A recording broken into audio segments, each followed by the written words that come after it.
UPSC में interview English में थे या हिंदी में थे?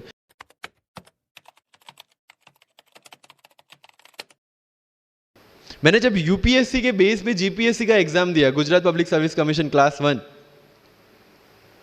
तो मैंने कोई जीपीएससी के लिए अलग प्रिपरेशन नहीं किया था। जो यूपीएससी का प्रिपरेशन था उसी के दम पे जीपीएससी का एग्जाम दिया। लेकिन सिलेबस कितना टारगेट किया? जो दोनों में कॉमन था।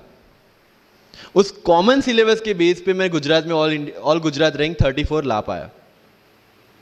And one more interesting thing is that I did my entire preparation in English from scratch to the end in Vajiram, which is English medium institution. I wrote my mains in Gujarati, entire mains, with Gujarati literature as an optional subject, for which I didn't prepare in Delhi. See the level of uncertainties. But that was well designed according to my strength and my weaknesses. I knew कि मेरा schooling Gujarati medium में हुआ है. The way I can express in Gujarati, I cannot express in English. And UPSC mains is all about ethics, essay and optional, in which you have to write your own thoughts. Why should not I join Gujarati medium? Preparation English में था, लेकिन वो किस लिए था? To understand something. Once you have understood something, you can represent in English as well, Gujarati as well, Hindi as well.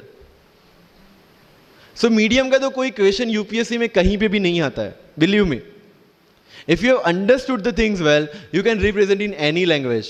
And UPSC don't see your fluency and accuracy in the language. It sees your clarity and the way you express the thoughts.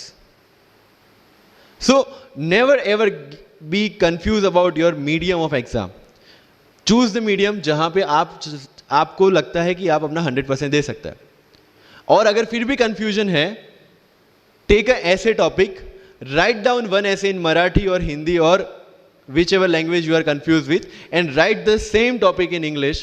Get it evaluated by yourself only and see where you have given your 100% and optimum output. That is your language which you can choose for the mains. That's all.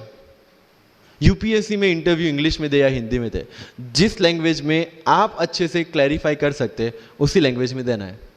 That's all. Sir कितने घंटे पढ़े? 1 test. रात को जब सोने जाते हो अपने आप से पूछो कि आज के दिन में कितना टाइम वेस्ट किया. वो वेस्ट होता टाइम जब कम होता दिखे, समझ लेना कि you are on the right track.